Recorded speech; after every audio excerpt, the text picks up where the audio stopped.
टीना जी, क्या लाजवाब लग रही हो आप। अगर मैं लड़का होती तो मेरा भी खड़ा हो जाता।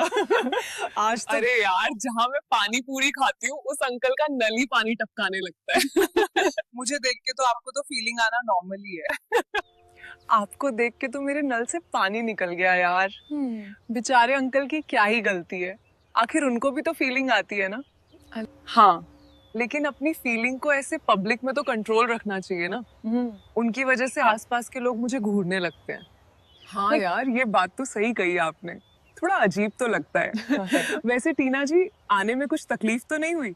सफर कैसा रहा आपका? सफर तो इतना शानदार रहा कि इतना शानदार सफर आज तक नहीं किया मैंने।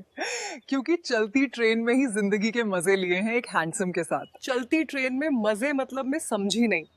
अच्छे से समझाओ ना टीना जी।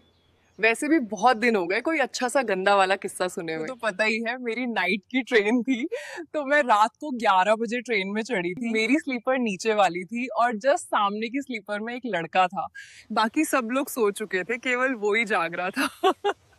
और ईयरफोन लगा के मोबाइल में कुछ देख रहा था। हल्का हल्का अंधेरा भी हो रखा था। अचानक से उसकी ईयरफोन निकल जाती है और उसके फोन से चिल्लाने की आवाजें आने लगती है, क्योंकि वो गंदी वाली मूवीज देख रहा था। वो लड़का तो घबरा गया होगा एकदम से। जब तुमको सामने देखा होगा तो घबरा तो वो गया था यार, मुझसे नजरें भी चुरा रहा था। क्योंकि उसको मन ही मन शर्म आ रही थी कि पता नहीं मैं क्या सोचूंगी। फिर रात को 1 बजे तक वो यूं ही मुझसे नजरें चुराता रहा और बीच बीच में मुझे देखने की कोशिश भी कर रहा था। फिर रात को ट्रेन रुकती है। पूरी ट्रेन में हमारे अलावा बाकी सब सो रहे थे। हम दोनों ही चाय पीने उतरे थे। तब चाय की दुकान पे भी वो मेरे सामने ही था। फिर वो मुझसे थोड़ा हिम्मत करके बोलता है कि मेरी वजह से आपको बुरा तो नहीं लगा ना? सब कुछ अनजाने में हुआ यार। मैंने कहा कोई बात नहीं, इस उम्र में ये सब तो नॉर्मल है, पर तुम आगे से ध्यान रखना। फिर इसके बाद हम बातें करने लगे। फिर हम दोनों एक दूसरे की आंखों में देखते हुए चाय पी रहे थे और बहुत सारी बातें भी कर रहे थे। फिर हम ट्रेन के अंदर आ गए। सब सोए हुए थे, इसलिए हम चुपचाप लूडो खेलने लग गए, क्योंकि नींद नहीं आ रही थी दोनों को ही। कुछ ही देर में हमें तो ऐसे लगने लगा कि पता नहीं एक दूसरे को कितने दिनों से जानते हो। रात के इस सफर में हम एक दूसरे की आंखों में खोए जा रहे थे। फिर अचानक से वो उठकर अपनी सीट पे जाने लगा। मुझे भी थोड़ा अजीब लगा। फिर मैंने पूछा, वहां क्यों जा रहे हो, यहीं बैठे रहो ना। फिर वो बोलता है कि यार, ज्यादा मूवीज देखने की वजह से अब ज्यादा देर तुम्हारे पास बैठूंगा तो मुझे फीलिंग आने लगती है कुछ गलत ना हो जाए, इसलिए अब तुम भी सो जाओ और मैं भी सोता हूँ। रात बहुत ज्यादा हो गई है। उसकी ये बात सुनकर वो बहुत क्यूट भी लगा यार, कितना सीधा लड़का है। पर मैं तो अंदर से पूरी तैयार हो चुकी उसकी बातों से ही, क्योंकि पता नहीं फिर कब मुलाकात हो, इसलिए मैं उसके पास चली गई। फिर उसको मैंने कहा, जो हो रहा है उसे होने दो, खुद को रोको मत। मित्रों, वीडियो को पूरा देखकर जाना। अभी इस वीडियो में और भी प्रश्नोत्तरी हुई है।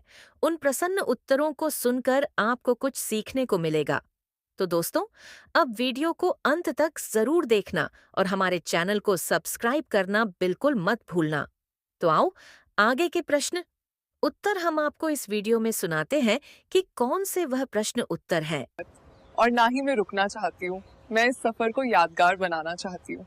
फिर हम दोनों अंधेरे में, जब सब लोग सो रहे थे, तब हम अपने इस खूबसूरत पल को यादगार बनाने में व्यस्त हो गए।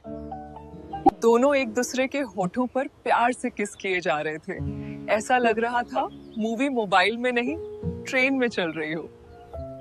हम दोनों के कारनामे की वजह से हमारी पूरी सीट पर भी पानी पानी हो गया यार। वो लड़का तो मेरा वाला पूरा नमकीन पानी एक झटके में पी गया। क्रीम रोल तो उसका एकदम लोहे की तरह ठोस था यार। उसने तो केक के अंदर जीभ डाल डाल के इतने अच्छे से खाया है कि क्या ही बताऊं यार। यार, मेरा तो अब पता नहीं कब मिलेगा वो। मेरे केक को तो उसकी बहुत याद आ रही।